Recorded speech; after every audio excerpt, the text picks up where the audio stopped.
Alors, bonjour à tous. Aujourd'hui, nous allons voir dans ce tutoriel comment créer un REST API en utilisant la technologie Node.js, Express et MongoDB. Et pour tester notre REST API, donc, nous allons utiliser aussi Postman ou tout autre outil qui permet de tester donc, les REST API. Alors, le code que nous allons faire ici, donc c'est un code de bloc. Donc, c'est quoi Node.js?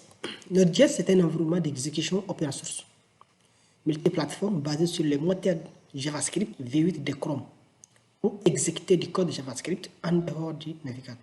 C'est-à-dire, le code que nous allons écrire maintenant ne seront pas exécutés directement dans le navigateur, mais sur le serveur.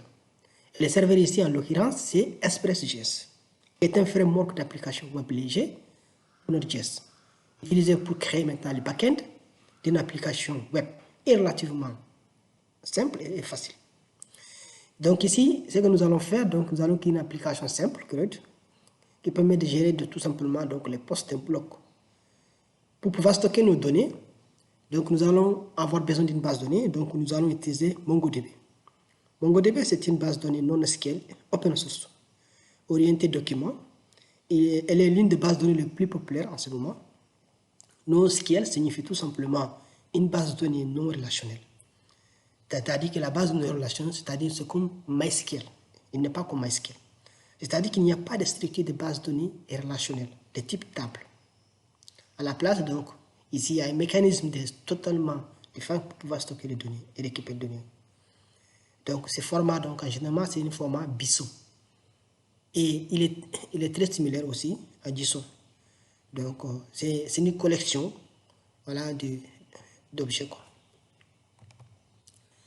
Alors, donc, notre environnement de travail, nous allons installer Node.js, installer Express ou installer Mongoose. Donc, on pouvait utiliser MongoDB, mais nous allons utiliser Mongoose pour faire beaucoup plus simple. Donc, les cas pratiques que nous allons faire, nous allons implémenter la fonctionnalité d'ajout d'un poste. Nous allons afficher maintenant tous les postes dans la base de données qui a été créée. Nous allons mettre les postes aussi dans la base de données. Nous allons mettre à jour les postes dans la base de données, supprimer un ou plusieurs postes et aussi rechercher un poste via son identifiant. Donc, notre schéma de base de données, c'est celle-là, à côté, les postes. Donc, ici, nous avons l'ID qui permet d'identifier les postes. Le titre de poste, content, c'est le contenu de poste. Les slogans ici, ça permet de donner un slogan de recherche sur les postes. Publish, c'est-à-dire si le poste est publié ou non, c'est un type booléen. Auteur, c'est l'auteur qui a publié le poste. Les tags là, donc on mettra les tags sur les postes. Et la date de mise à jour et la date de création.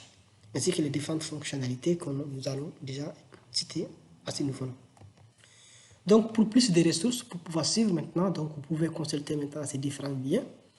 Je vous amène maintenant donc beaucoup plus d'informations et de ressources. Donc sans plus tarder, donc, nous allons passer maintenant à notre environnement et pouvoir maintenant installer maintenant les outils nécessaires ainsi que les utilitaires qui vont avec.